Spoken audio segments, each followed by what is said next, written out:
Muy feliz de estar de vuelta en De Tal Palo, Tal Astilla, aquí en mi libro de vida, un espacio para cada historia. Quiero hablarles hoy del tema que les prometí, que hace como una continuación acerca de la comunicación y tiene que ver con los enemigos de la comunicación activa o empática. Antes quiero decirles que, que todos sabemos y lo escuchamos, lo leemos, lo sabemos, que la comunicación es sumamente importante para la crianza, para la educación, principalmente para relacionarnos con los demás en lo social. Y oímos hablar de comunicación positiva, de comunicación activa, de comunicación positiva, efectiva. Y realmente es muy importante entender que la principal comunicación que tenemos que tener es con nosotros mismos. Entonces yo lo veo como la comunicación que debemos desarrollar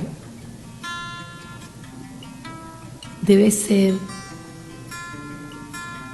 para tener una gestión emocional efectiva y mejor con nosotros mismos, y por lo tanto así lograremos tenerla con los demás. Así que este tema, al igual que casi todos los temas que yo planteo en mi libro de vida, pasa primero por mirarse a uno mismo en su propia comunicación y sobre todo en cómo nos hablamos a nosotros mismos. Y esto es algo que se lo podemos enseñar a los niños desde muy chiquititos. Yo en las consultas tiendo a decirle a los niños y a mis alumnos, a mis pacientes, a mis alumnos, les pregunto, ¿cuál es tu mejor amigo? Y ellos se ríen y me dicen, mi mejor amigo es fulanito, Juancito, menganita. Y yo les digo, ¿saben cuál es mi mejor amiga? Mi mejor amiga soy yo misma. Soy yo misma porque yo hablo conmigo para poder lograr mis metas. Yo me esfuerzo para lograr mis metas. Y aunque yo tengo amigos que me apoyan, personas que me apoyan, maestros que me apoyan, con quien primero tengo que dialogar es conmigo. Así que yo soy mi mejor amiga. Y es increíble cómo los niños entienden este concepto, se ríen muchísimo y entienden que es importante y que existe una comunicación con ellos mismos.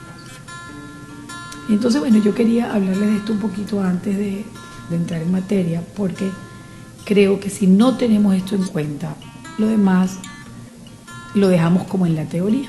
Y lo importante es poder pasar toda esta información y toda la experiencia que yo pueda ofrecer a mi comunidad a la práctica. Entonces, todos sabemos que es importante en el proceso de crianza y educación, pero que todo ese proceso pasa por la relación que establecemos los padres con los hijos, los maestros con los alumnos, y se apoya todo ese proceso en la comunicación. Recordando que la comunicación no es solamente la comunicación a través de la palabra, sino la comunicación a través de los gestos y hasta de las actitudes.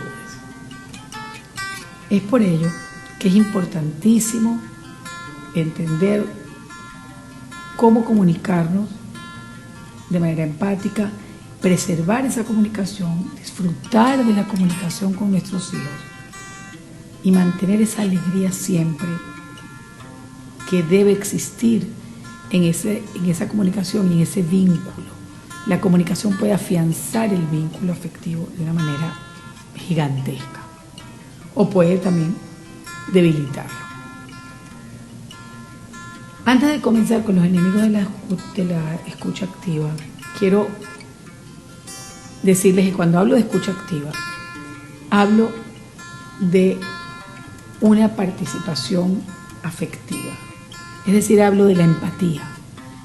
Tiene que haber una comunicación activa con una escucha activa, y eso quiere decir que debemos desarrollar la habilidad de ser empáticos.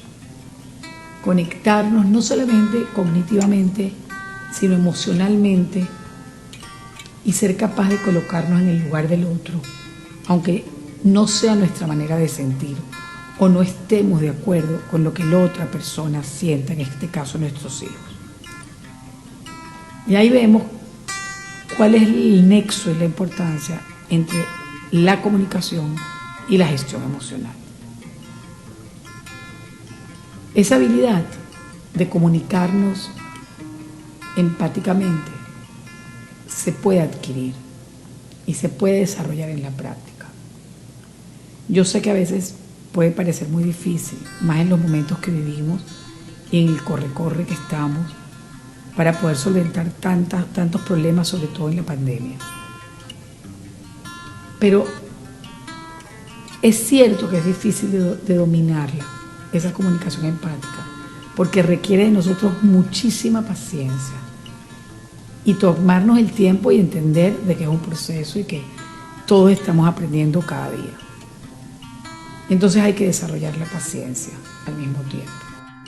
Ejercitar con nosotros mismos y con los demás el tema de la empatía, el tema de colocarnos en el lugar del otro y no hablar siempre desde nosotros mismos. Porque parecería fácil, pero no lo es. Escuchar activamente no es una tarea fácil. Este tipo de escucha requiere de nuestras capacidades cognitivas y empáticas, de ambas capacidades. Y lo más importante en la comunicación es saber escuchar.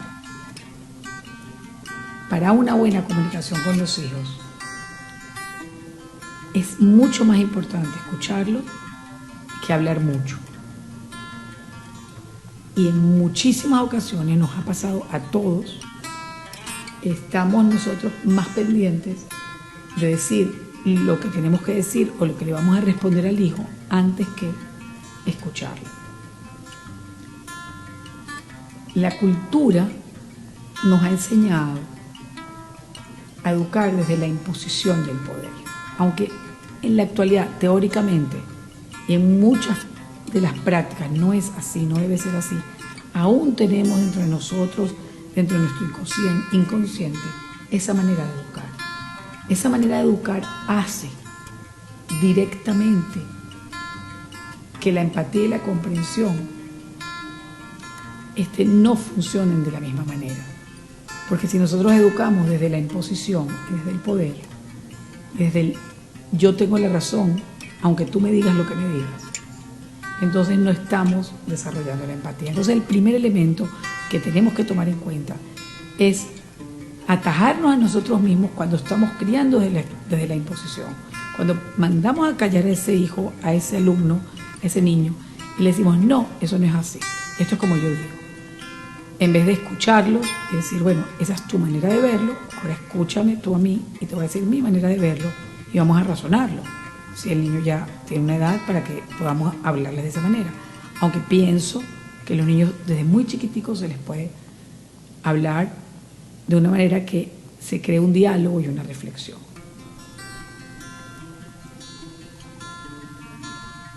Para situarnos en el lugar del otro, no basta con escuchar activamente, sino que además requerimos esa validación emocional, que es un poquito de lo que yo les decía ahorita. Esa aceptación y el feedback, que la otra persona, que el hijo sienta que lo estamos escuchando y que no estamos juzgando mientras lo escuchamos. Y yo sé que esto es una labor súper difícil, se lo digo a todos los papis y las mamis, pero es posible. Es posible cuando entendemos al niño como una personita, que es una personita, pero que es una personita a quien le debemos el respeto, que es un ser pensante aunque sea chiquito, pero en eso chiquito es muy grande y muy sabio. Respetar eso es importantísimo. Darles la validación, que ellos se sientan validados, es el inicio de que ellos puedan gestionar bien sus emociones. Y a través de la comunicación es que vamos a lograr eso. Porque oímos hablar mucho de la gestión emocional, pero siento que el tema principal es la comunicación, porque de la manera como nos comunicamos es de la forma en que el niño también va a aprender a interiorizar muchísimos elementos para comunicarse consigo mismo. Por eso existen dos elementos que facilitan la escucha activa, que quiero compartirlo con ustedes. Es la disposición psicológica,